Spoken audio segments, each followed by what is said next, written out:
Bella, live na live ibinuking si Kim na so happy ngayon. Dahil nga ba kay Paulo?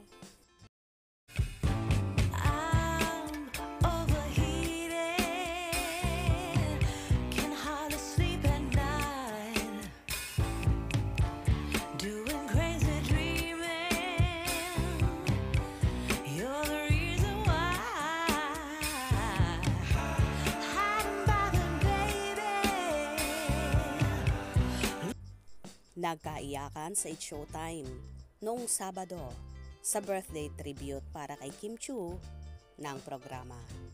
Sa nasabing noontime show ay isa-isang nagbigay ng birthday message para kay Kim ang kanyang It's Showtime family. Naroon din si Ate Lakam ni Kim na talagang sinorpresa pa ang kapatid sa kanyang production numbers kasama sina Bella Padilla at Kalad Karen.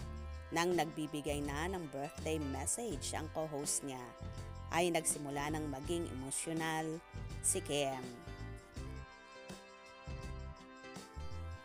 Nagsimulang mapaiyak si Kim sa message ni Vong Navarro na naging emotional din habang sinasabi na never siyang iniwan ni Kimi noong time na down siya.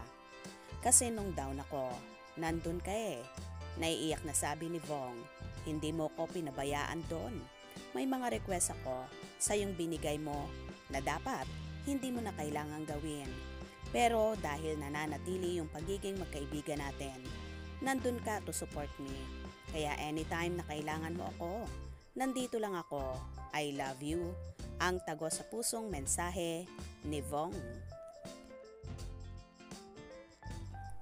Na-touch din si Chinita Princess sa sinabi ni Ann Curtis na bukod daw kay Ate Lakam ni Kim ay narito siya para maging ate nito. Wagas din ang pagluha ni Kim sa birthday message ni Vice Ganda for her. Mahal na mahal kita, Ani Vice. Hanggat kaya ko, ipaparamdam ko yon.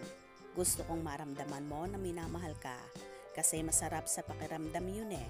Gusto ko maramdaman mo yung pakiramdam yun ulit. At hindi matatapos na mararamdaman mo yon na minamahal ka kasi kamahal-mahal ka at mahal kita talaga. Siyempre, naging emosyonal pareho ang magkapatid ni Kim at Lakam sa birthday message ng huli. As we all know, lahat naman tayo alam natin how big ang puso ni Kimi. Eto lang masasabi ko, mahal kita. I know words are kulang to say thank you, but will always be here for you, sabi ni Cam. Pero nakakatuwa naman ang sinabi ni Bella na very happy right now si Kim. Sobrang saya ni Kim Chiu right now, ani Bella. Kung bakit masaya si Kim ngayon, yan ang malaking tanong. May tao bang nagpapasaya sa actress ngayon? Ay wala, sobrang saya ni Kim Chiu right now. Okay lang right now. Wala ka ibang daily life. Daily life, happy. Oh, magkasama lang kami nito sa Siargao. Super happy. So, Kaya Bella, na super happy si Kim, maniniwala kami. oo. Talagang oo. Saka ako yun. Happy naman ako lagi. Ito naman. Kaya nga. Kaya nga sabi ko, sobrang happy. Thank Huwag na you, tayo ma'am. dito mag-away, mamaya. Well, nasa mukha naman talaga ni Chinita Princess na happy siya ngayon.